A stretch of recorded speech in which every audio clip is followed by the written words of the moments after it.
Olá pessoal, aqui o professor Guaraci Rosa de História. Na videoaula de hoje vamos compreender que a pré-história é um conhecimento em permanente construção, feito através de pesquisas que auxiliam a história. Um exemplo claro disso é a arqueologia, que sempre está formulando novas hipóteses sobre várias civilizações do mundo. Bem, hoje vamos discutir as hipóteses atuais sobre o início do povoamento do continente americano, reconhecendo a importância do diálogo entre a história e outras disciplinas de teorias científicas, compreender as razões das controvérsias existentes a respeito das datações, caracterizar o modo de vida dos povos pré-colombianos. Opa! Pré-colombianos? O que é isso? Colombianos está se referindo a Cristóvão Colombo, isso é, os povos que já viviam aqui antes da chegada de Cristóvão em outubro de 1492. E é importante a gente compreender as principais teorias a respeito do povoamento do continente americano, porque não existe uma só. Você vai entender que existem várias. Compreender que aqui existiam várias sociedades, tão complexas como as que existiam na Europa no mesmo período. E é importante frisar que nesse contexto, são vários tipos de culturas diferentes. A preocupação sobre os habitantes das Américas pré-colombianas só começou após a aceitação dos europeus que os indígenas possuíam alma.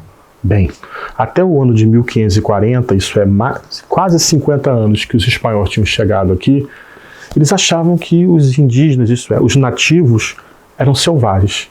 Porém, sempre tem um porém, o Papa, usou um argumento forte de apóstolos que tiveram aqui na América, de que os índios tinham alma. E se tem alma, é ser humano. Ele publicou uma bula papal. Bula? Sim, bula não é só para remédio. Bula também é um documento. Ok? Tudo isso ajuda na arqueologia, que é uma ciência séria e que pesquisa, e ela não trabalha com raras certezas, e nem com especulações. Ela trabalha com vestígios arqueológicos para comparar, para ver as culturas antigas, analisando todos os povos, mesmo que isso sejam chamados de características primitivas. Porém, todos esses povos possuem cultura.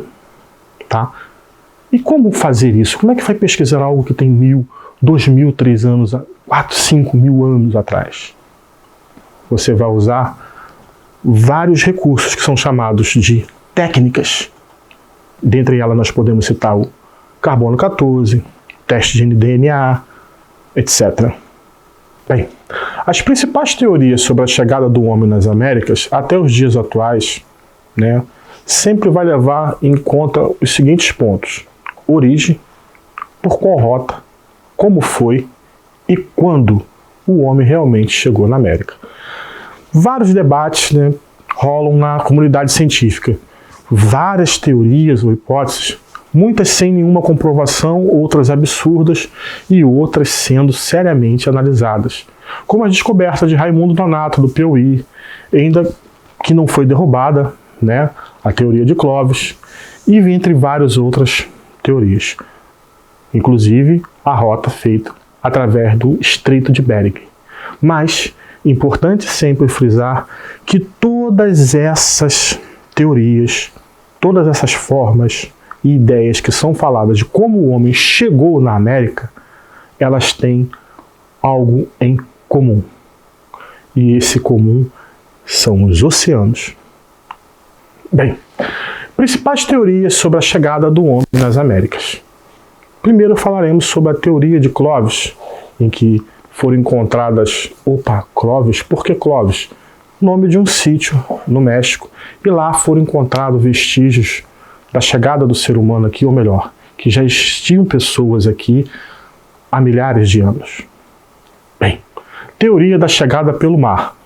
Bem, essa teoria afirma que várias embarcações vieram da Ásia outros já acham que vieram também da África, e eles chegaram aqui bem antes de Cristo, coisas de 10 mil, 20 mil anos atrás. Bem, existem teorias que são maiores ainda, que dão uma datação muito maior e que geram polêmica, como a teoria de Guidon, que vai justamente falar que 48 mil anos atrás, quase 50 mil anos atrás, já existiam pessoas aqui. Então, essa ideia que existe de que a vida, a civilização da América começa em 1492, cai por terra. Aqui já existiam diversas civilizações antes. Pessoas, seres humanos, cultura, economia, política. Bem, vamos falar sobre os povos das Américas, as civilizações pré-colombianas. Vamos falar um pouquinho? Então vamos começar pelos astecas. Bem, originário da região de Aztlán, no sul da América do Norte, isto é, no México, o povo asteca se estabeleceu nas ilhas do Lago Texcoco, no Planalto Mexicano, em 1168. Opa! Bem antes, né? Bem antes de Colombo chegar aqui. Com a impressionante arquitetura e organização e desenvolvimento, a cidade asteca de Tenochtitlan foi comparada às cidades de Constantinopla e Roma. Peraí, vamos analisar um pouquinho isso? Comparadas a Constantinopla e Roma. Com cultura diferente, estilos diferentes, comparando com os índios brasileiros, com os nativos brasileiros, eles tinham uma construção de cidades, dominavam vários campos da engenharia e arquitetura. Olhem, nós estamos falando de uma civilização que estava milhares de quilômetros da Europa, e mesmo assim eles tinham semelhanças na construção de uma cidade, de ruas. Tá? Esse império se tornou muito forte e rico. E se estabeleceu durante séculos nessa área. Quando os europeus aqui chegam, ficam abismados. E esse detalhe, os europeus foram tratados como pessoas, não foram como pessoas, como foram deuses que estivessem chegando. E esses deuses, eles são tratados da melhor forma possível, porque existia na cultura não só dos astecas, mas também de vários povos, de que os deuses ou Deus viria pelo mar. No ano de 1520, o Império Azteca foi destruído pelos colonizadores espanhóis. É importante a gente frisar que esse povo tinha uma agricultura muito forte, um sistema teocrático, isso é, a religião se misturava com a política. Mas, importante também dizer que nessa cultura, o rei ele funcionava como intermediário de Deus na terra.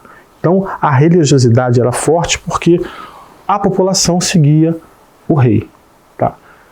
Este rei, com seu poder muito forte, vai sucumbir à força, tá, de toda a Espanha, de todos os colonizadores espanhóis.